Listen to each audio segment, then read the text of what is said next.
नमस्कार, स्वागत है एक नए वीडियो में। एस्ट्रल के Q2 रिजल्ट्स आ चुके हैं और जैसा कि एक्सपेक्टेड था, घटिया रिजल्ट्स आए हैं। एक बार क्विकली उसको रिजल्ट्स को देख लेते हैं, टेक्निकल्स को देख लेंगे और देखते हैं कुछ फंडामेंटल्स इंप्रूवमेंट आने के स्कोप है कि नहीं। चलिए शुरू करते हैं।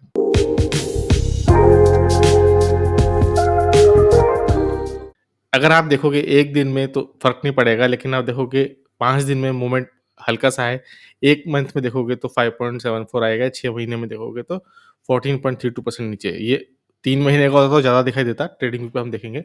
बट हमको रिज़ल्ट्स आने से पहले ही जो स्टॉक जो होता है एक बॉटम के पास वहीं तड़प रहा होता है, नीचे ही ड्रैग कर रहा होता है, तो एक आइडिया लग जाता है। दूसरा आइडिया कैसा लगता है? इनके पीयर से आइडिया लगता है। सीमेंट शेयर्स जितने भी सीमेंट कंपनीज़ हैं, उनके रिज़ल्ट घटिया आए हैं। पीवीसी पाइप बनाने वाली कंपनी जो है, जैसे प्रिंस पाइप, सुप्रीम, सबके फिनोलेक्स पाइप आई थिंक वो भी उसका रिज़ल्ट आया, बहुत ही खराब थे। ओवरऑल कंस्ट्रक्शन बिल्डिंग मटेरियल के रिज़ल्ट्स बहुत ही खराब थे, तो इनके रिज़ल्ट खराब आने ही थे, हमको पहले ही पता है। तो चलिए देखते हैं क्या बता रहे हैं अपने क्वार्टर रिज़ल्ट्स में। तो क्लियरली ये दिखा रहे हैं कि वॉल्यूम ग्रोथ 6.5%। एक स्टॉक मैं आपको दिखाता हूँ, इसका पीई 92 का पीई है इसका। एक स्टॉक जिसका 92 का पी है, वो वॉल्यूम ग्रोथ दिखा रहा है 6.5% और रेवेन्यू ग्रोथ दिखा रहा है कंसोलिडेटेड 4.1%। अब आपको देखना है कि किस तरह से आप इसको ट्रैक करते हो। थोड़ा-सा और डिटेल में देख लेते हैं कि किस तरह से रेवेन्यू फॉर ऑपरेशन हमने देखा कि ईयर ऑन ईयर कंपैरिज़न देखिए 0.5%, पता नहीं क्या सोच के लाए हैं। सब जगह डिक्लाइन है, 16 एबिटा में देखिए -15 का है। पैट देखोगे उसमें भी 17.5% का डिक्लाइन है, कैश प्रॉफिट में भी डिक्लाइन है। Year on year decline he decline post किया हुआ है, ये अपना कंपैरिज़न कर रहे हैं, first half, second half same कहानी है। अगर आप देखोगे प्लंबिंग देखिए 2 तरह के बिज़नेस है इनके पास, प्लंबिंग बिज़नेस 73-75% यहाँ से आता है, बाकी एडहेसिव से आता है, अब ये पेंट्स में भी उतर आए हैं। तो प्लंबिंग बिज़नेस जो इनका प्राइमरी बिज़नेस है, व्होल एंड सोल है, अगर आपको एस्टेल नहीं पता पीवीसी, सीपीवीसी, यूपीवीसी जितनी तरह की पीवीसी कैटेगरी की पाइप्स होती हैं, उसमें ये है और जो पीवीसी कैटेगरी में नहीं है, उस कैटेगरी की पीवीसी पाइप ये बनाना चाहते हैं। तो प्लंबिंग बिज़नेस में देख लीजिए आप क्वार्टर ऑन क्वार्टर ये ईयर ऑन ईयर अगेन है, ये लास्ट ईयर का क्वार्टर है, ये इस ईयर का क्वार्टर है। रेवेन्यू में क्लियरली डिक्लाइन है। इसमें तो सेल्स भी नहीं हुई है, तो प्रॉफिट हम कहाँ से देखेंगे? तो क्लियरली डिक्लाइन है। चाहे वॉल्यूम में हो, मेट्रिक टन्स में देखें, चाहे उसको अर्निंग्स में देखिए आप। एडहेसिव बिज़नेस में देखिए यहाँ इनको गेन ज़रूर मिला है। सब आजकल मैं एक ट्रेंड देख रहा हूँ कि हर कंपनी पेंट बिज़नेस में जाना चाहती है। चाहे बिरला हो, चाहे एस्ट्रल हो, एशियन पेंट्स की वैल्यू लगी हुई है। कांसाई के रिज़ल्ट्स बहुत ही खराब आए थे और अभी एक और कंपनी मैं नाम भूल रहा हूँ उसका बर्जर शायद उसके भी रिज़ल्ट्स बहुत खराब आए थे। एस्टल के एशियन पेंट्स के रिज़ल्ट अभी आने वाले हैं, तो वो भी इसी लाइन पर होंगे। तो इनकी ज़रूर बढ़ी है year on year. Year on year इनका रेवेन्यू ज़रूर बढ़ा है पेंट्स बिज़नेस में, पर क्या प्रॉफिटेबल हुआ है? बिल्कुल भी नहीं। मार्केट में इतना कॉम्पिटिशन है, एक ही सेगमेंट में जो लग रहा था लोग कि पेंट्स एडहेसिव एशियन पेंट्स और पिलेट की जोड़ी है उसको तोड़ेंगे, उसी में लगे हुए हैं। एशियन पेंट्स पिलेट भी सफ़र कर रहा है और ये भी कंपनी सफ़र कर रही है। कुछ नोट्स शेयर किए हैं इन्होंने, जहाँ इन्होंने बताया कि पीवीसी रॉ मटेरियल्स के प्राइस जो थे वो हाइली वोलेटाइल थे डाउनवर्ड साइड में, जिसकी वजह से ह्यूज डी-स्टॉकिंग हुई डिस्ट्रीब्यूटर्स और डीलर्स कम्युनिटी में, जिनका इम्पैक्ट इनको मिला है। फिर इन्होंने लिखा है जो काफ़ी कंसर्न है, जिस पे मेरा कंसर्न है एक्चुअली, कि डिमांड लो है across the board due to heavy monsoon and low government spending. लो अगर हेवी मॉनसून है ठीक है, वो क्वार्टरली होगा, लेकिन लो गवर्नमेंट स्पेंडिंग जो है ये इम्पैक्ट करता है। मैं बताता हूँ कहाँ से, जहाँ ये इंडस्ट्री में डीग्रोथ दिखा रहे हैं। अब ये स्टॉक अगर अब मैं एस्ट्रल के वापस मैं चार्ट में चलूँ, आपको करंट मार्केट प्राइस दिखेगा 1790 का। ₹4 का आईपीओ आया था इसका, अगर मैं इसका मैक्स देखूँ, तो ये ₹4 का आईपीओ वाला स्टॉक आज 2000 के पास बैठा हुआ है और असली ग्रोथ इसकी कोविड के बाद से शुरू हुई है, जहाँ इसने ग्रोथ की। और अगर आप इसे क्वार्टरली रिज़ल्ट में भी चलोगे, तो ये ऐसे ही कुछ रिज़ल्ट पोस्ट करता है कि नेट प्रॉफिट देखें, तो यहाँ से जो इसने ग्रोथ शुरू की है पोस्ट कोविड के बाद, देखिए 206, 219, यहाँ से इसमें मूवमेंट आना शुरू हुआ। अगर ये सिर्फ़ और सिर्फ़ गवर्नमेंट स्पेंडिंग की वजह से था और अब गवर्नमेंट स्पेंडिंग नहीं हो रही और इनकी ग्रोथ खत्म हो गई है, स्टॉप तो मैं नहीं कहूँगा कि डिक्लाइन में जा रहे हैं, डीग्रोथ हो रही है, तो ये काफ़ी कंसर्निंग है मेरे लिए। तो याद रखिए, बिल्कुल भी बाय सेल रिकमेंडेशन नहीं है, मेरा सेल्फ इंटरेस्ट ज़रूर हो सकता है।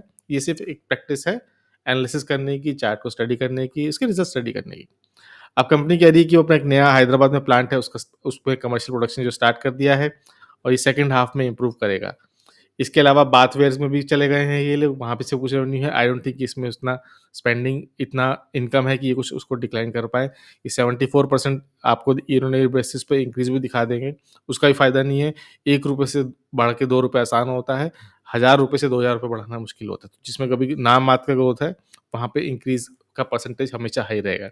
इसके अलावा जैसे आपने बोला कि जो पीवीसी कैटेगरी में ये नहीं है, वहाँ ये बनाना चाहते हैं, तो ओपीवीसी एक कैटेगरी है जिसके लिए इन्होंने अपनी फर्स्ट मशीन बना ली, आ गई है इनकी ढोकला प्लांट पे और ट्रायल प्रोडक्शन चल रहा है। आईएसआई अप्रूवल के बाद कमर्शियल प्रोडक्शन भी स्टार्ट होगा। और भी तरह के अपडेट दिए हैं, न्यू एसके यूनिट्स आ चुकी हैं, टैप प्रोडक्ट्स बनाने के लिए प्लास्टिक के टैप्स बनाएँगे। आजकल आई डोंट थिंक कौन प्लास्टिक के टैप्स यूज़ कर रहा है, but still astral paints Gujarat, Karnataka में लॉन्च हो गई है जून 24 में और चल रही है, राजस्थान में इम्प्लीमेंट करेंगे। ₹1.5 का डिविडेंड है, एन्जॉय करिए, पार्टी करिए, ₹1.5 का डिविडेंड लेके जो ₹1800 का स्टॉक है अ, उसमें लेके।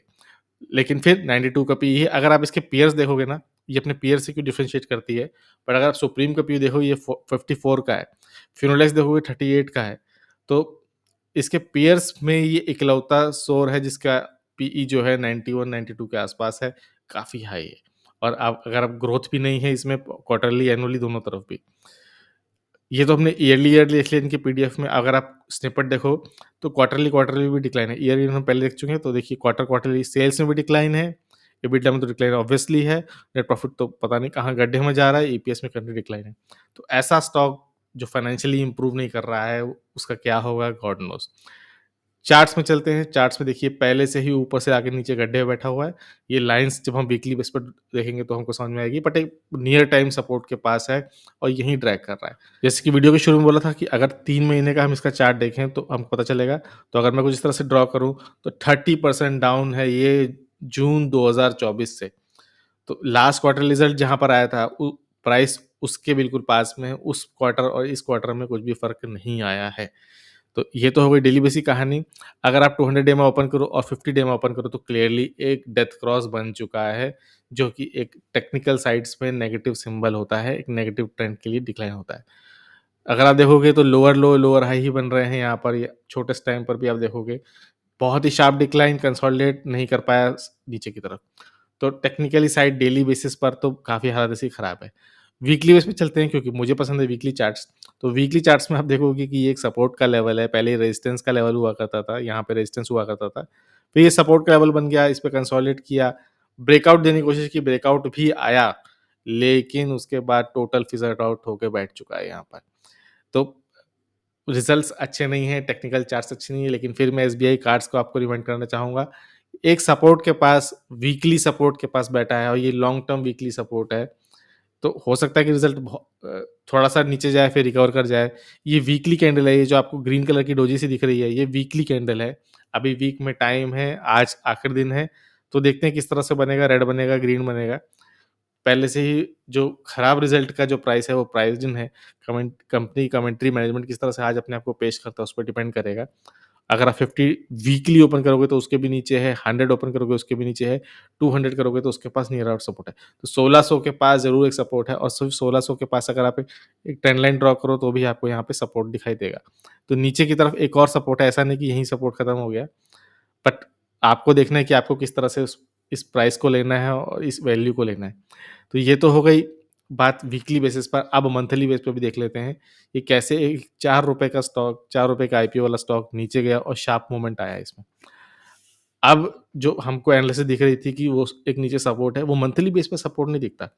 मंथली बेस पे अगर आप देखोगे तो आपको एक सपोर्ट दिखता है यहाँ की तरफ, जो है 1200 का और उसके बाद सीधा नीचे यहाँ पे इस तरफ आ जाता है।